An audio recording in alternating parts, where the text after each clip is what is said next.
Welcome to the Sage Women podcast, hosted by Melanie White and Dr. Nick Engera. We have real conversations with real women, health professionals, and coaches who share stories about perimenopause, menopause, and a range of women's health issues.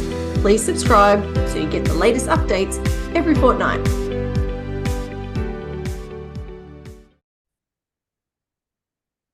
Really excited to have Youna Angevin Castro on the Sage podcast today. Youna, welcome, and please tell us a little bit about yourself. Hi, Mel. Thanks for having me. So I am a women's health coach, working predominantly with women in their 40s and beyond.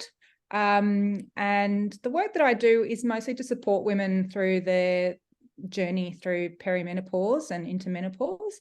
And my particular interest is in helping women get better sleep, basically.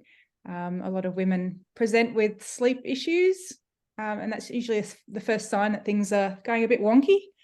And so I try and help them achieve better sleep so they feel better, so they can navigate all the other stuff that's happening with a little bit of a clearer head, I guess. Yeah, sleep's one of those really tricky areas, isn't it? It's like you wake up at 3 o'clock in the morning, you can't get back to sleep. Suddenly you feel very emotional about things. Everything feels harder. You get hungry, you get cravings, you're dragging yourself through the day. You can tell I've experienced that. Is that the kind of thing that comes up? And what else do you see with sleep? Yeah, I mean, that's often the problem. What happens, obviously, hormones are changing, and all of that has an impact on people's ability to fall asleep, stay asleep, go back to sleep when they wake up. And I guess it's as much about addressing those symptoms as it is about addressing people's mindset around sleep. It's very easy to try and get someone to reestablish a routine, but if they're lying awake worrying about it, it's kind of counterproductive. And the problem with not sleeping is that often, because you are worried about it, you don't get back to sleep, and then it continues, make bad decisions during the day, the following day, which then makes it even harder to get sleep the next day. And it just, it's a slippery slope, unfortunately. So my role is to try and help people kind of work out what's going on during the day so that they can try and improve their sleep at night. Some things are out of people's control, obviously, but there are still lots of things that people can do to try and support better sleep without having to resort to sleeping tablets or medications or things like that. And that's an important point, because some people don't want to take medication or sleeping tablets, and they're going, what can I do? So I guess my question to you is, how do you set yourself up for a good night's sleep? So I always say that preparing for a good night's sleep starts in the morning, first thing in the morning. It's a day-long preparation. That's not to say it should be onerous or a difficult task, but if you start the day on the right foot, then hopefully that sets up a platform for you to have a good night's rest later that night. So for me, it's very much about I start the day with I try to get outside. I make myself a cup of tea and try and get a bit of sunlight as soon as I can in the morning. So that might be sitting out on the deck if the weather's nice and having a cup of tea in natural light, or getting out with the dog, taking the dog for a walk, which kills two birds with one stone, right? You get your daily exercise, and you get that natural light, which is a really important cue for your brain to realize it is time to be awake, to increase your energy levels and your awareness and alertness throughout the day. And that just sets the scene for the rest of the day. It's not, a cure-all, but it's certainly a good habit to start. So, and then throughout the day, I'm very mindful of the impact of things like caffeine and sugar and those types of things on my ability to sleep. So I don't drink coffee anymore. I used to when I was a lot younger, but I don't drink coffee, or very, very rarely if I do, and certainly not after lunch. So if I do have a coffee, it'll be a morning one. I mostly drink teas, herbal teas if I can, late in the afternoon, to try and avoid the impacts of stimulants on my sleep. And you know, the biggest factor that I find impacts me personally, in terms of my ability to sleep well and any kind of nighttime menopause symptoms, is really managing stress. And that's a big one for a lot of women. A lot of women will experience menopause symptoms, and a lot of it boils down to managing the stress. And it's hard at our age, right? We're often sandwiched between teenagers or kids and aging parents, and often working, at a point in our careers where work is possibly, carrying a lot more responsibilities. So, it's not as easy to say stop stressing, but if you can take some proactive measures to keep those stress levels in check, I find that I'm more likely to not make poor decisions. I won't drink that glass of wine before bedtime because I'm feeling better about myself, or I won't resort to, chomping on a bag of jelly snakes in the afternoon because I've set myself up for the day, which means I'm more likely to stay asleep, or if I do wake up, I'm more likely to go back to sleep. So I'm not sitting there ruminating and thinking about things at 3 a.m. in the morning, which I'm sure a lot of people can relate to. So, and it's such an important point that you make about starting early in the day and being aware of the impact of what you do. And you mentioned caffeine and stress. And I know through my own experimenting that those two things have been critical for me, because I've always been prone to anxiety in my life. And what happens when you have coffee? Stress, it all ramps up, doesn't it? And then not just are you awake ruminating, but you also have something to ruminate about, because your mind is, you've created these stresses for yourself as well. So there's those aspects that you say that are really important. 100%. Yeah. It's easier said than done sometimes, right?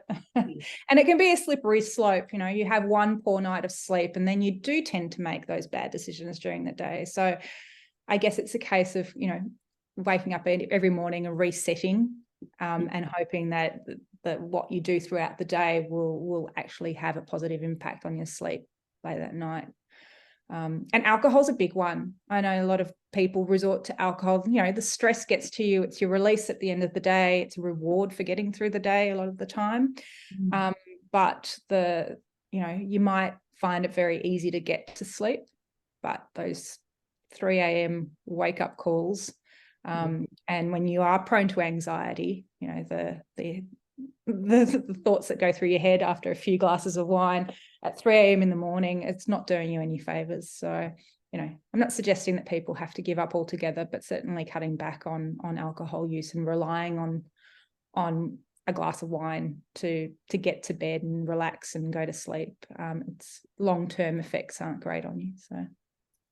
Yeah, I think something that you're kind of touching on is that body awareness of knowing that if I do this, then I get that. It's not just a matter of I'll stop doing this or I'll change that. I think when you have that deeper awareness of if I do this, I'm going to break out into a sweat in the middle of the night. I know that for me, alcohol does that. And perhaps it's also the part of the thing that makes it easier to change is knowing that there is a consequence, positive or negative, for what you do during the day. Yeah, it's true. And it takes a while sometimes to join those dots, to realize that that's what's happening. And for a lot of women, they may not even be registering that they're in perimenopause, that there is a change in the way, they may have spent, their 20s and 30s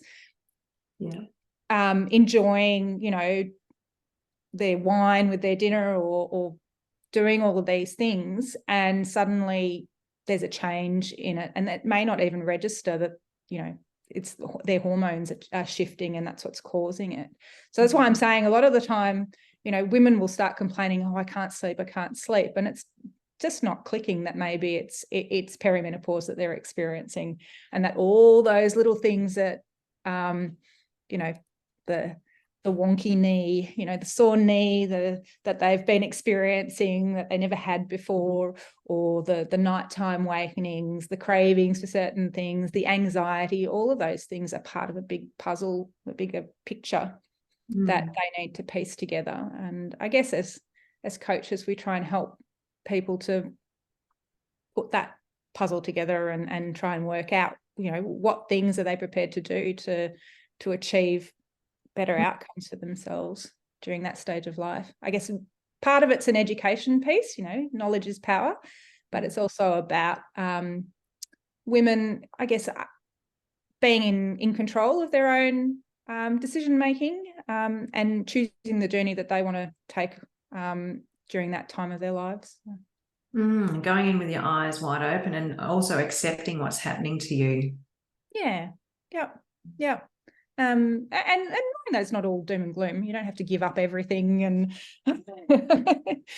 that it can be an empowering time to navigate. So it's an opportunity to finally get round to changing a few things that you've been thinking about for a long time and haven't gotten around to doing. Your body's saying, knock, knock, hello, now's the time. That's it. And I think also acknowledging that that you have the power to choose what is happening to you, I think is an important thing to acknowledge as well. It's not just happening to you, you have some control over that. Yeah, you know, because it can feel like it's a bit out of control, you know, suddenly, you know, hair sprouting in places you never anticipated, or that, you know, I mean, my own experience in terms of perimenopause is I've been lucky enough. I haven't had, you know, devastating experiences with hot flushes or night sweats or that type of thing. But my first sign that I was in perimenopause was a complete loss of libido. You know, my sex life went out the window in the sense that it was devastating in terms of my relationship and how I related to my partner, and you know, caused a lot of stress and anxiety around that. Knowing that I was in perimenopause after I'd done my research, and knowing that there were things that I could do to improve those outcomes was quite empowering. It's like, okay, I'm not doomed for a life of, you know, separate beds for the next 40 years, that there are things that I can do. There are changes I can make in my own lifestyle and the way I approach things, my mindset, that can actually improve those outcomes. And when you don't realize what's going on, I guess, at a physiological level, you can start to think that it's you, or that, you know, there are cracks in the relationship, or that, you know, something else is going on. So understanding that these are things that happen to women in perimenopause, and knowing that there is a physiological reason for it, but that there are also solutions to it, is quite an empowering journey to go on, I think. Really appreciate you sharing quite a personal anecdote, Youna, and it's an important one because it is something that happens. It's puberty in reverse. Or you remember what happened to your body, maybe you do or not, vaguely, when you went through puberty and went, oh, all this stuff's happening and all these feelings. Yeah. And now that's all the opposite is happening in a way. It is. Look, I have a newfound appreciation for, I remember my mother going through menopause, and it's interesting because when I talk to her about it now, she's oh no, I breezed through menopause, it was fine. And it's like, yeah, I don't think we were living in the same household, but I have a newfound respect for what she went through, because I feel like today I am much better equipped with the information that I need and options, right? I have options as to how I tackle it, whether it be, you know, through natural lifestyle approaches, or whether I choose to, go visit my GP and explore hormone replacement, or there are so many options, and we can talk about it now. There's a lot more, and this is what I think Sage is doing, and it's what women need, right? We need to be able to talk about it and share stories and work through it. We can't do that if it's kind of swept under the rug and not discussed. Yeah. And similarly, I totally agree. And similarly, the thought that there might only be one option, it's HRT or nothing, for example, or it's sleeping pills or nothing. I think it's only when we actually have the chance to talk it through, to get our thoughts out of our head and into the open, that we can really see and examine what's going on for us and how we're feeling about that. And that's where the value of coaching lies, I think, apart from anything else, feeling supported and all of the other things, is it allows you to understand what's important to you right now and help you shape your decisions going forward, and to know what those options are. I think it's so critical. Yeah.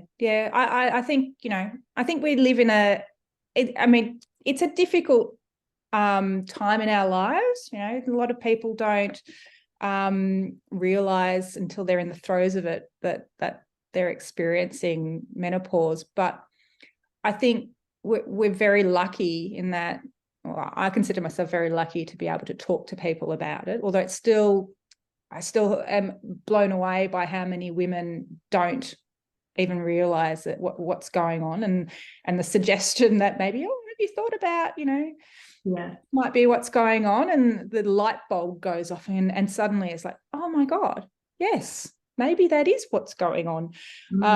And then being able to initiate a conversation around, well, you've got plenty of options, and all you need to do is explore them and make those decisions for yourself. I think is quite, it's very rewarding from my perspective. That's for sure. You mentioned your first sign of perimenopause being that drop off in libido. I think we should call this episode Sleep, Sex and Solutions or something. With your clients, what is the most common first sign or first couple of signs that people present with when they come to you? I think sleep is often one that comes up again and again. A lot of women in their 40s kind of say, oh, I wonder if I might be in perimenopause. And then you ask them how their sleep is. And it's like, oh yeah, I don't sleep. Right. It's like, okay. So that's why I see, sleep is so foundational to our health. And it's interesting. I studied sleep psychology 25 years ago as an undergraduate, and I fell in love with the whole science of it, but it was very much focused at the time on abnormal sleep. And there wasn't a lot of conversation at that point in time around sleep and well-being. It was always focused on very clinical, dealing with clinical issues in sleep. So sleep apnea and narcolepsy and all those kind of weird and wonderful parasomnias. And it's interesting, my life took a, diversion, and I've been and done a few things in the intervening years. But what I've seen in the last 5 to 10 years is an acknowledgement of how important sleep is to our well-being, and talking about sleep in a health context, and how we can, it's almost a non-negotiable. If your sleep is off, then there's a good chance that, you're not living your best, healthiest life, irrespective of where you are in your life cycle. So I think, everybody should probably be looking at their sleep more closely without getting paranoid about it, of course. We don't want to be obsessed with our sleep. But certainly looking at ways how we can optimize our sleep would probably, lead to better health outcomes for people in a whole range of scenarios. Absolutely. If you think about all of the things that happen in your sleeping hours, you have that hormonal regulation, the processing of memories, all of those sorts of things, physical repair and recovery, immune regulation, all of that stuff happens when you're asleep. And I like to look at the Chinese medicine the body clock. Mm-hmm. Times of awakening relate to different parts of the body, and it's so interesting to see how all that ties together. What's the most fascinating part of sleep for you, Youna? I just find I find circadian medicine really fascinating. And, for such a long time, we've ignored the fact that our bodies operate in cycles, right? That we're not this static kind of entity that just lives in this static state of existence, that we are dynamic individuals in all aspects of our lives, and even our most fundamental, biological foundations. We're in this constant state of dynamic change and flux, and we're influenced by our surrounds. And I find that fascinating. And I find it fascinating that we have control, even though it may seem like these cycles occur independently of our free will. We do have control over them. We are able to hack them, so to speak, to a degree.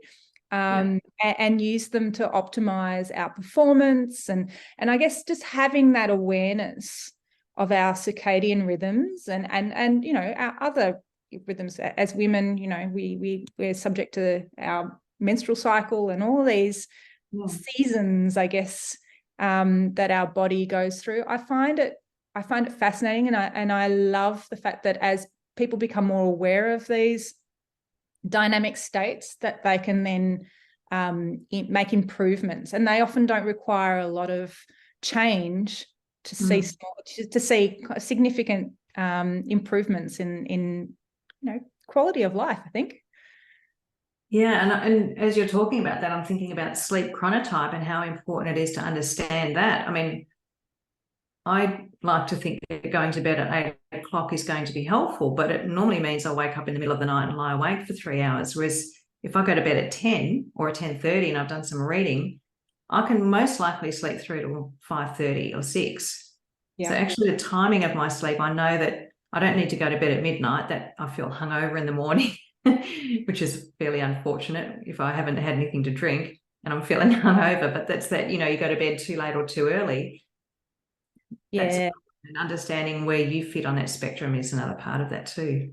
That's right. And that's why, there's no hard and fast rules for when you should go to bed and how long you should sleep for, because everyone's individual. And so it's about really understanding your own body and your own what works for you, which aligns perfectly with the whole coaching methodology, about people making those decisions and making it work for them. So, I mean, there are some things that people can do that universally will help, but I'd be reluctant to tell anyone that they have to be in bed by 9:30 and get up at, by 6:30 in the morning in order to have good sleep, because that's just not true. Everyone's different. So. Before we wrap up, I know you said that it's not a one size fits all, but is there one thing or two things that you think do make a difference for most people? Yes, I think we've already touched on some of those. So getting out early and getting some natural sunlight. Our body clock is designed to reset every day. So if you get that natural light in the morning, that allows your body clock to reset and hopefully, set you up for the rest of the day. So I really think I really would encourage people to do that as much as is feasible. And we've touched on managing stress and the like, and reducing some of those triggers like caffeine and sugar and alcohol as much as you can, just so you don't interfere. We're not getting sugar spikes in the middle of the night, which will wake you up and the like. I mean, there's a lot of talk about sleep hygiene and that sort of thing. I think, trying to maintain your sleep space, so your bedroom, as a space for sleep and sleep well, I guess the rule is sleep and sex, right, for your bed. So, trying not to work from your bed, laptop on your lap and typing away in bed is I guess it's more about sleep association. So if you want to have a positive association with sleep, then try and maintain that space for sleep. There's a bit of research around lighting and the effect of lighting. So an interesting study done by some researchers at Monash University a few years ago found that people have too much lighting in their homes at nighttime, that we tend to overlight our homes, which is having an impact on sleep, and in fact can LED lights in particular are very disruptive. So, which is interesting because it's, we're from a sustainability perspective, we've been told to change our light bulbs and for energy efficiency and all that kind of stuff, but they're actually having a detrimental impact on people's sleep. And the study found that that exposure in those 2 hours before bedtime to bright LED lights can actually reduce your melatonin levels by up to 50%, which makes it even harder to unwind and get to sleep. So even things like having dimmers on your lights or just, switching off the ceiling lights and having a dimmer lamp in those. Or a romantic candlelit. Romantic candlelit. That's right. Can have an impact on how quickly you fall asleep and your sleep routines. So just little things that don't take a lot of thinking can actually have a significant impact on how you unwind at the end of the day. So there's a few really good points there, Youna, and I suppose people are now thinking, okay, I need to do something about my sleep. So where can people contact you for more support around sleep, especially at this time of life or stress? So they can contact me. I have a website, so thriveover40.com. So if they wanted to have a look there, they can contact me for a free consultation. We can have a chat about what's going on in their lives and whether that's a good fit and we might be able to work together. And I've got a few resources on my website as well that might be useful for people. So, but yeah, I really do encourage people to prioritize their sleep. It's really one of those things that can changes your outlook on life, doesn't it? Once you've had a good night's rest. Absolutely. And we're at a time of hormonal fluctuation going through perimenopause and menopause, and all of the things around sleep are about managing hormones. Insulin, leptin, ghrelin, all are affected by what we eat and drink, our mood, all of those sorts of things. So getting that overall hormonal balance is really important. And sleep's like that. Yeah. So thanks, Youna. Really appreciate your time today. It's great to catch up. Thanks, Mel. See ya.